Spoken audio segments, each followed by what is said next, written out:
Welcome to Brain Wellness, the podcast. I'm your host, Mandy NP. Each episode will bring you a new topic or interview related to brain health and wellness as part of my mission to help you on the path to a healthier, happier brain. So, let's get started.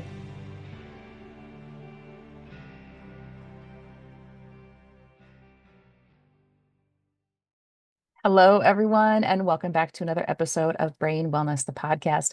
My guest today is Dr. Kelli Uitenham. Dr. Kelli is an award-winning, nationally certified medical speech language pathologist, a highly respected and passionate public speaker. She owns Serenity Speech Therapy, a private telepractice. She's also the founder of Brain Talk Foundation, a nonprofit that raises awareness about different neurological and neurodegenerative conditions with a special focus on concussion, traumatic brain injuries, and CTE in athletes.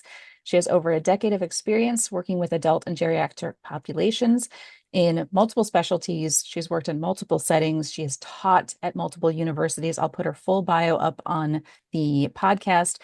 She's quite an impressive speaker, and I'm super excited to have her here with us today. Welcome, Dr. Kelli, to the show.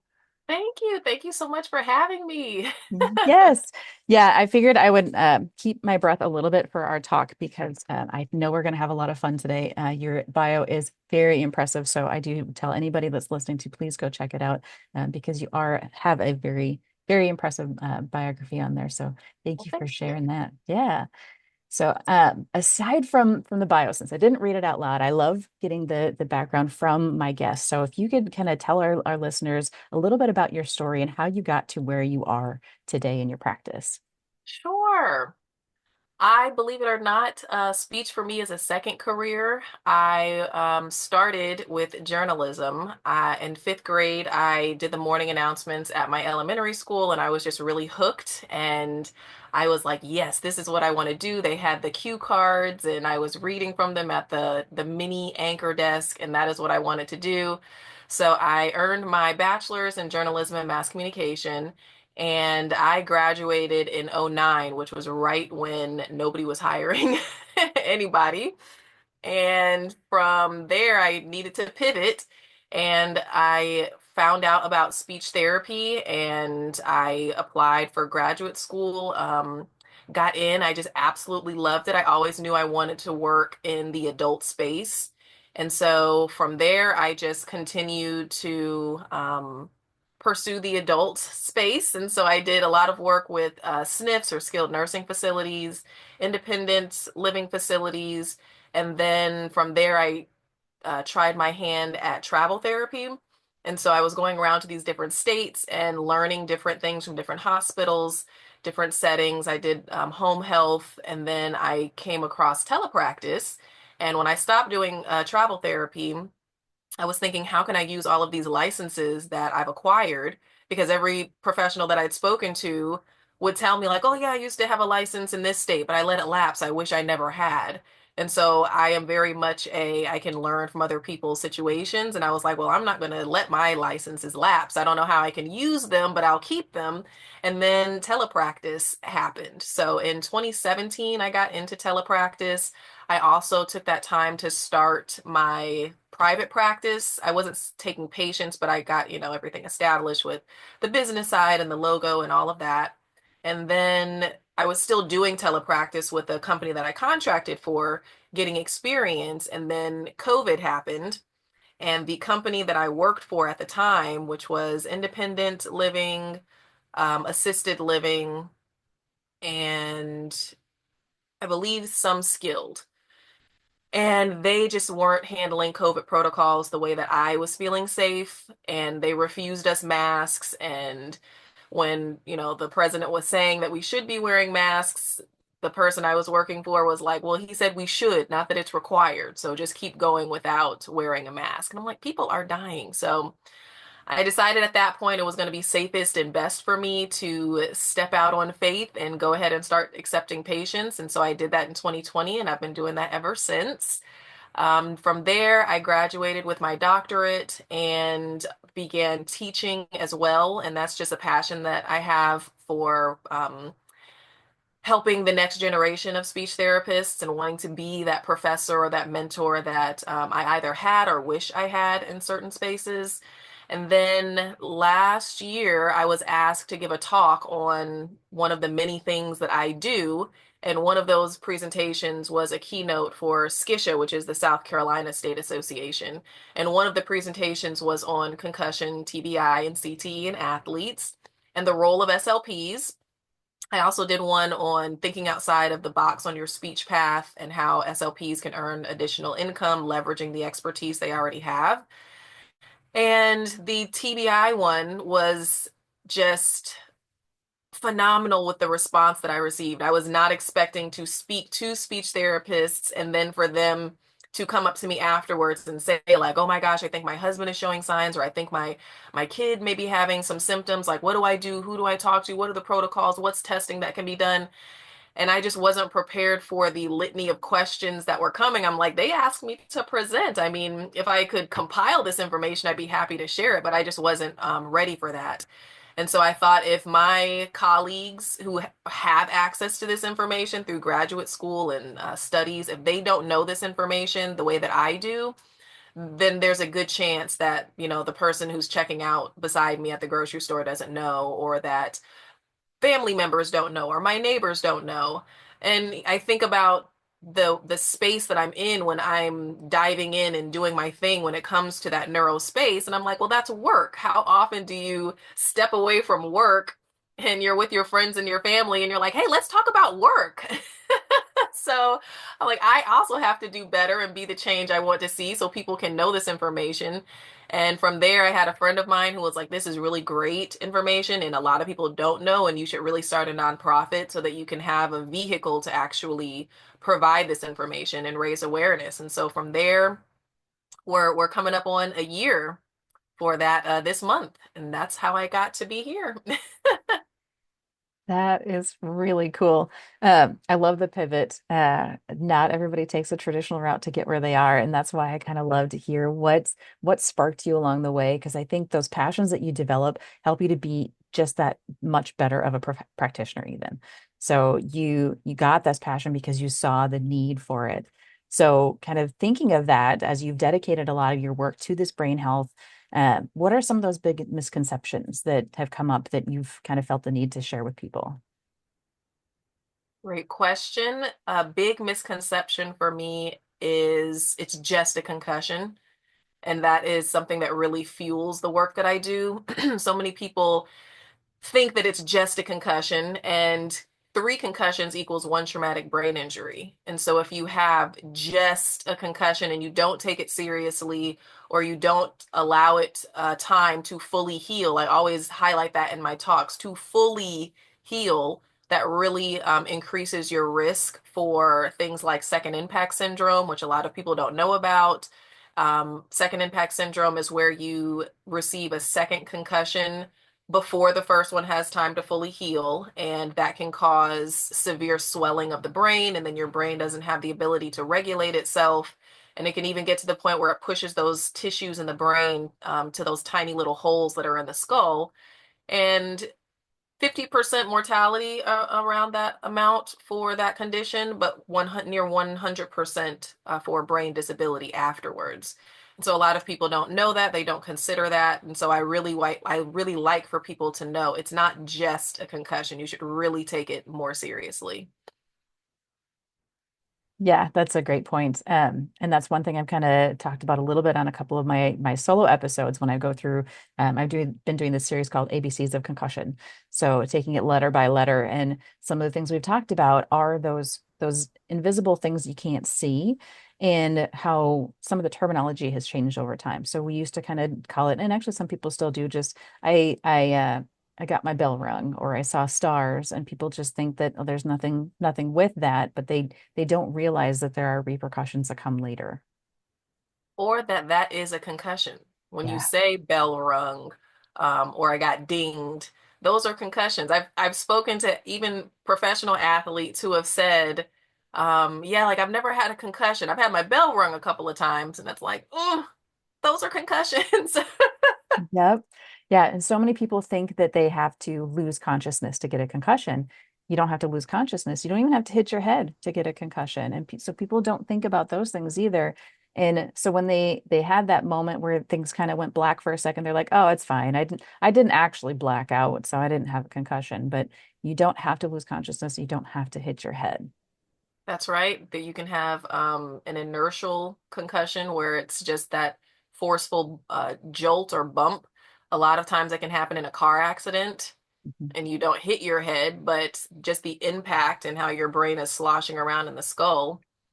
Yeah. And also that the skull is not smooth like you see on the exterior. If you were to look at a model or of a skeleton, the inside of the skull is actually very cavernous and has a lot of sharp points to it. And so if you do experience some of that sloshing around with the brain, you could sustain tiny little pricks to the brain, which cause injury as well.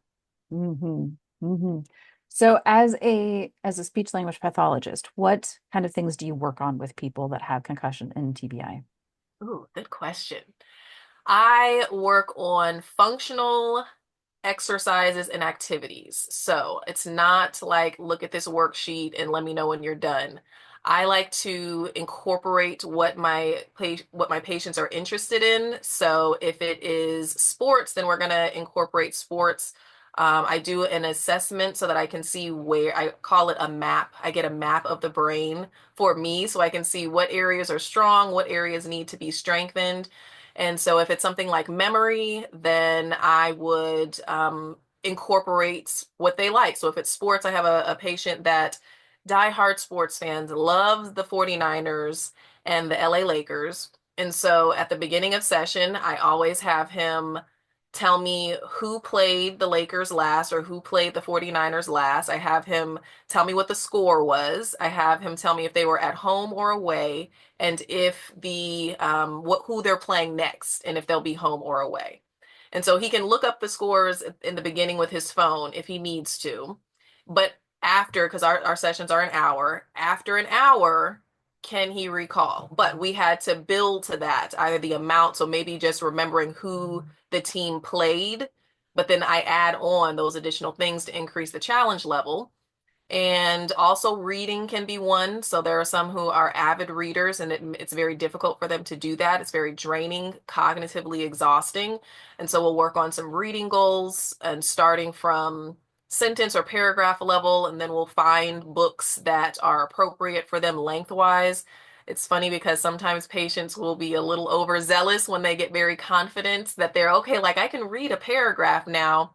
And then they'll say, like, okay, like what about this 30 chapter, 400-page book? And it's like, no, let's not start there because a big part of, what I do is also helping to build that confidence. And so we may start at a task that's less challenging than where they are, but it helps them to feel like, okay, I can do this because they're, also have to consider aspects of depression or I'm not where I once was and, I'm never going to be that again and helping them to reframe that to you're not where you were right now. And who knows, where we can be in a few weeks or a few months. So working on things that are important to them. I have one client who loves quilting, and so we've incorporated quilting, and she's taught me certain things. And even if it's something where they're not having a great day and it's more of a conversational session, then I can have them give me a quiz, and I'll say, ask me questions that we've talked about. So it could be something about their personal story or their day, but they have to actually recall what are the topics that we talked about and how can I frame that in a question so it's a quiz for me. So all kinds of ways to make therapy functional and fun. I must be doing an okay job at it. I do have patients who will pretend to still have ailments or deficits so that I don't discharge them. And I tell them, stop it, you're ruining my work. Or they'll say like, no, no, I still need you, like just a couple more weeks.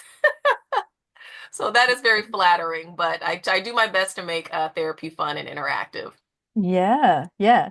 And so everything's telehealth. Yes. Um, how do you ever find there are any glitches in telehealth that where some things would be better off if you were face to face, or is it all pretty well um able to be done over telehealth?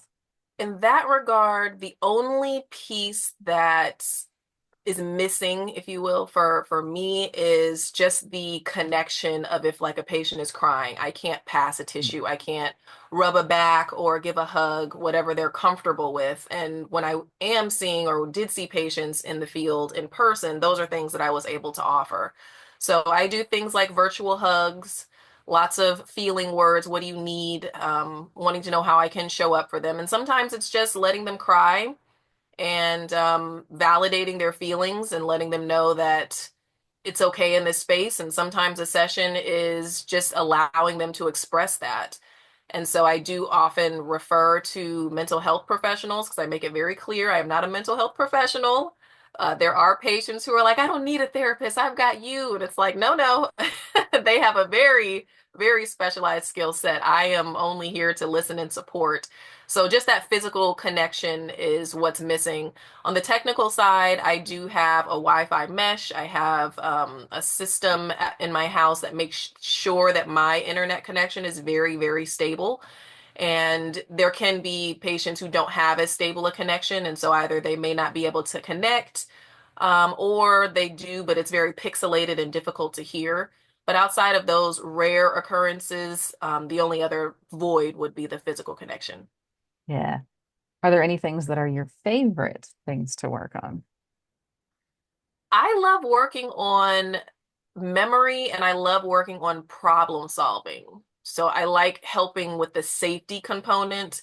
A lot of times, someone who's suffered a concussion or a traumatic brain injury, TBI, can be oblivious to some things. So I have another patient who has small nieces and nephews that he's not watching by himself, but we'll go through different exercises to say, like, is this okay? And it could be a child their age that's using a butcher knife, but their fingers are in the way and trying to cut an apple.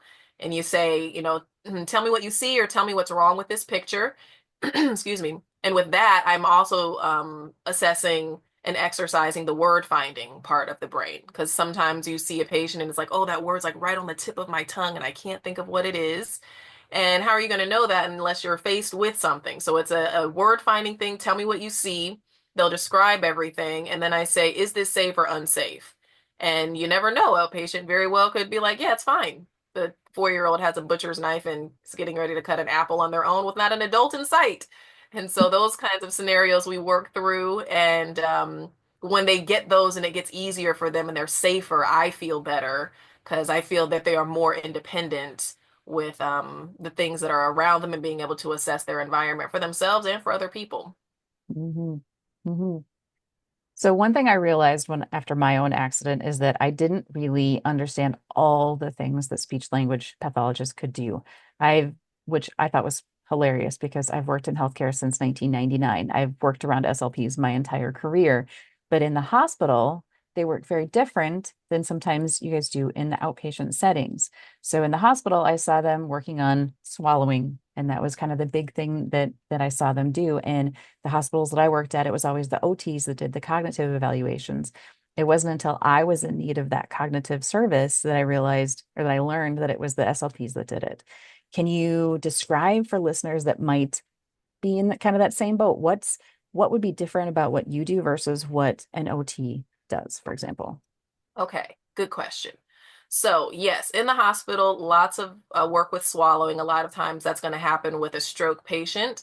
86% of people who have stroke are going to have some form of dysphagia, which is the difficulty with swallowing, eating, chewing, swallowing. And with OT, they can absolutely do a cognitive assessment. What the speech therapist is going to do is get that map of the brain, like I talked about, and then we're going to go through every single aspect of your day and find out where you're having issues outside of the assessment. Because a patient, I always say that an assessment is a snapshot in time. You could have had a great breakfast, you could have slept really, really well. You could feel upbeat and perky, and everything is lining up perfectly to where everything is hitting within normal limits, but they're still saying, but I really can't think of certain words, or I still am having a hard time with seeing certain things. And so taking the personal account of what a patient is experiencing is a big part of what we do.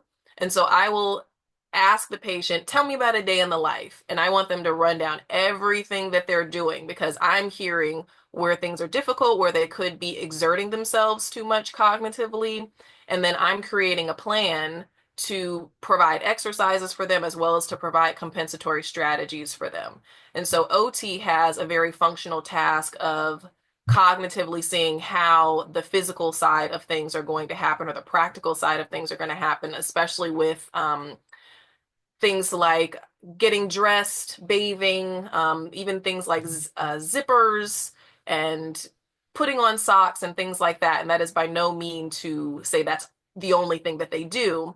But on the other side, the speech side, we're going through even just the sequencing of, the zipper piece because you could skip a step and then you're frustrated or you're not dressed all the way or you just are like, okay, forget it. I don't see anything wrong with how I'm dressed and I'm just going to wheel out here with my shirt open and my pants undone. And, the SLP will be the one to problem solve that exercise and say, is this appropriate to go out into the common area? Or is this okay to go out to dinner with your family looking like this? And again, a patient very well may say, yes, yes, it is. And it's the speech therapist's job to help to increase that awareness, that safety, sequencing processing.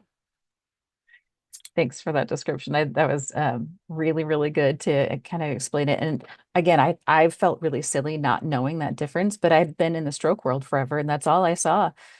So when I needed it, I'd had no idea. And then going through some of those exercises, it's interesting when you do lose some of those abilities.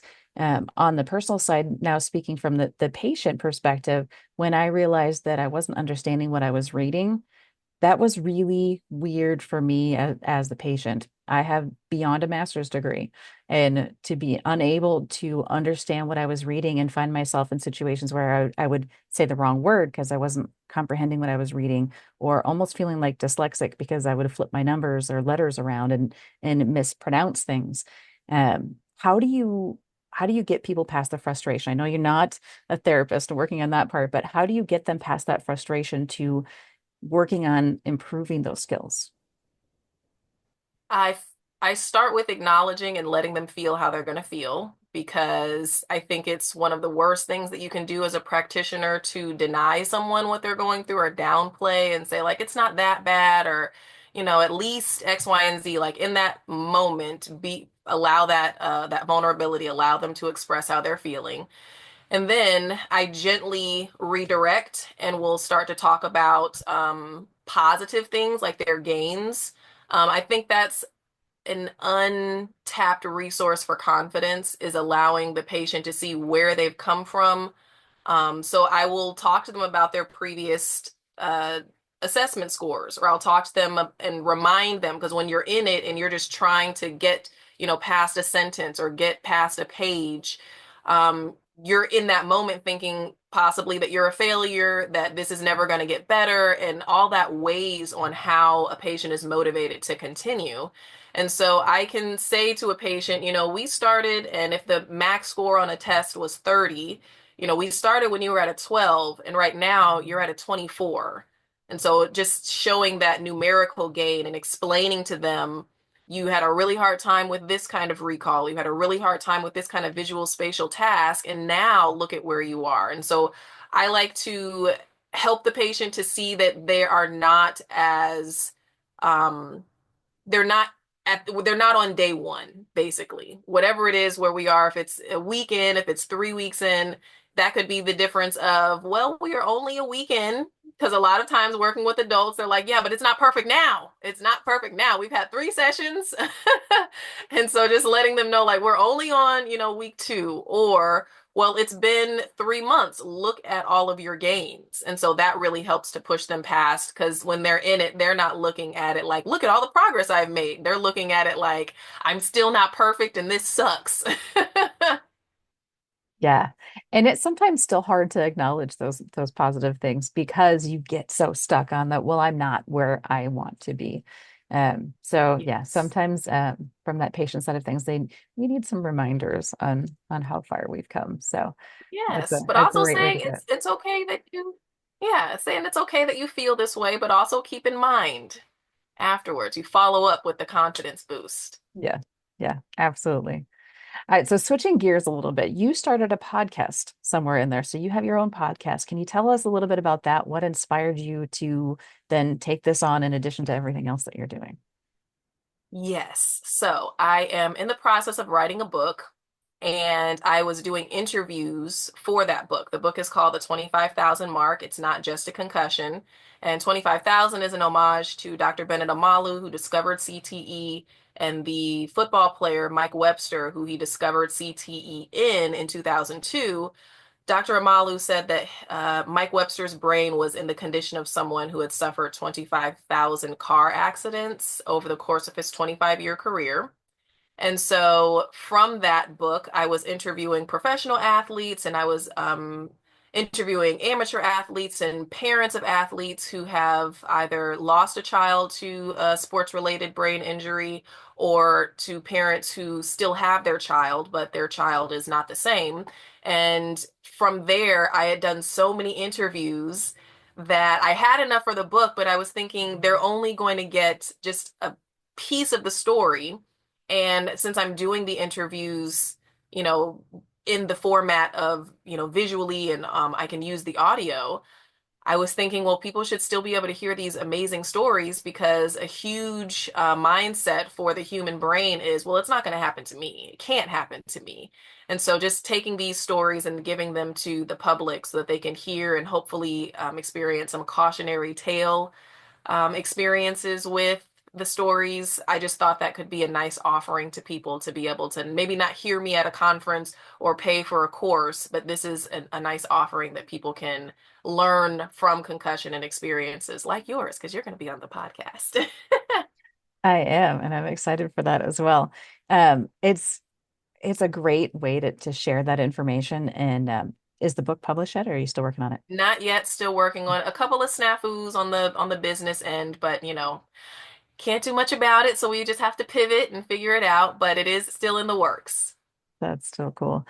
It's great to be able to share those stories and kind of showcase things because people do get in that mindset where it's not going to happen to me. I don't think I ever thought that I was going to have this big of an issue. I've had concussions in my life. I've played sports. I crashed my bike all the time as a kid, and I never had more than a day where I had issues. It was always a quick turnaround. Even my last concussion was a decade ago, and I missed a day and a half of work. That was the most I'd ever missed. I'm like, it's not, it's fine. So even after this car accident, I'm like, it'll be maybe a couple days. The accident was a Thursday night. I thought, figured Monday I'll be back to work. Not a problem. No, I wasn't. And we were talking before we hit record, it's been almost 22 months. And I'm back to some kind of work, but it's not what I was doing. So it's a huge change for people, and it's not something that you normally think about because even as people look at me, they're like, "Oh, you look just fine, and you sound just fine." And even as my neurologist, who I'm seeing as a patient right now, but he was also a colleague before that, he said right now, seeing you look again, you look just fine. And people who had never met you before the accident probably would never know anything different. But I knew you before, so I knew what you were like, and I can still see that you're not 100% to where you were, but just seeing how much I've grown, he can see that because he knew me before and he's known me in the after. So Yeah. people that don't I, know that before don't catch all those little intricacies.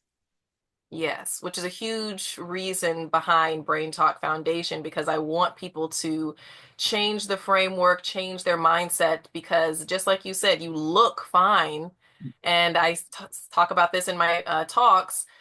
There's no visual cue for an invisible injury. So if you have a broken leg or, a cast on your arm, if you have a wheelchair or crutches, those are visual cues to society that be a little bit more patient with this person. Have a little bit more kindness when you interact with them. Let me hold your books for you. Let me open this door. And with the brain, you can't see it, and so you look fine. But through Brain Talk Foundation and raising awareness around it, I want people to consider, oh, well, maybe this person has something going on that we can't see, Mhm. and use that instead of becoming angry or looking at someone as a problem. They could be really having a difficult time with processing something, and they may not even have the language to advocate for themselves. So through Brain Talk, I'm doing my best to work that for both sides. Yeah, yeah, and phenomenal work on that. So thank you for doing all of that. My husband has been my biggest proponent in all of that because I still don't know when I hit my wall and when I've had too much. He can tell though, as he's watching me, he starts to see little changes in my facial expressions, the way I respond to things, my demeanor kind of changes a little bit, and he can catch that, and he'll actually tell people that we're with, okay, well, it's time for us to go because Mandy's hitting her wall. So it's important to have that kind of person in your on your team as well so that you have somebody that can watch that for you because as the person with the injury, yeah, it's invisible, but it's there are some little tells when you get to the point where you need help that you need that person that's watching for those tells to happen. That's right. That's right. And whether it's a parent in the audience who can, now be aware to look for those things in their kids, or even I tell, young people who are on teams, and it could be their friend, it could be a sibling, where now they have the education to look for those signs. And it can be quite helpful because like you said, you can't tell all the time when it's going downhill or you're approaching that wall. So to have a phenomenal husband like yours to be able to assess and identify and then to be able to say, well, this is have a good night. Yeah. We're gonna get her what she needs. Yeah. Yeah, it's been a difficult thing to pass off that power to. Being as such an independent person, it's hard to not have that independence, but it's along the way, we kind of mentioned therapy a little bit. Therapy is a very important thing to have in there because they will help you deal with that acceptance part of it. You, as the speech therapist, can kind of instill that in, hey, let's see how you're doing, how you're feeling. But you really need that therapy work to get to the acceptance part. And yes, this is where I am now, and it's okay to do that. Absolutely. Huge, huge advocate for the mental health space. So I happily refer because it's effective. It Yeah. really is. Yeah. Do you have like a network of people that you can refer to, or since you work in multiple states, do you just kind of help them find someplace that's close to them? I help them find places that are close to them, and I will also use networks that are around my area. I'm in North Carolina. So I will use like nonprofits or state associations, and then when I communicate with them, they can refer me to other states if I have a patient who's out of state. I just did one for Georgia, actually. Cool. Very cool. Very cool. All right, we are coming up close to the end of our time here. Do you have any events or projects coming up that you want to share with people other than what we've kind of talked about a little bit? Yes, I have a course that's coming up. I will be providing education on how to think outside of the box on your speech path. That actually has been requested quite a bit. And while I'm very much like brain health, look at this, raising awareness, the SLPs definitely would like to hear more about this course. So I'm going to be putting this course on March 13th at 6 p.m. Eastern. The event is on Eventbrite. You can follow me on Instagram, which is at Dr. Kelly medical SLP. That's DRKELLI medical SLP.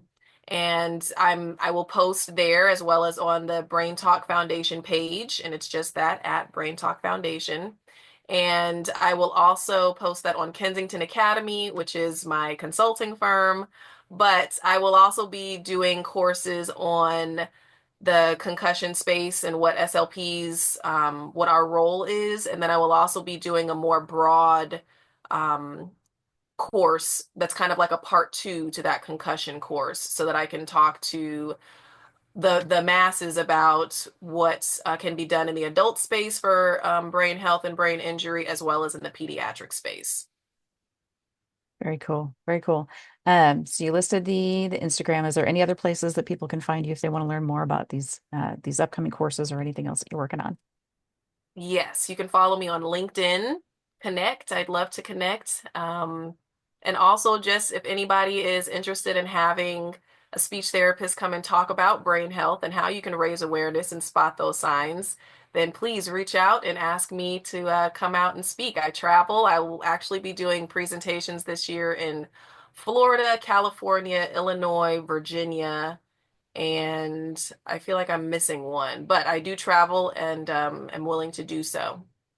Very cool. Very cool. And I will list all of those links in the show notes as well so people can find you easily. And are there any last words of wisdom you want to leave with our listeners as we close out today? Be patient with yourselves. If you are experiencing concussion or brain injury of any kind, including long COVID brain fog, because that is very similar to concussion in the way that it appears in scans, be kind and be patient with yourself. And I say the same for caregivers or people who are in the house or friends or colleagues of someone who is experiencing recovery. Just be kind and be patient. That's sometimes the hardest thing to do. So I great know. words to end on. Thank you so much for being here today, Dr. Kelli. My pleasure. Thank you again for having me. Of course. Thanks for tuning in to this episode of Brain Wellness, the podcast. If you enjoyed this episode, I encourage you to subscribe, like, and share this with others to help me continue on with my mission to help people live healthier, happier lives. Go to www.brainwellnesssolutions.com to see what I'm up to and get links to all the social medias there. See you next time.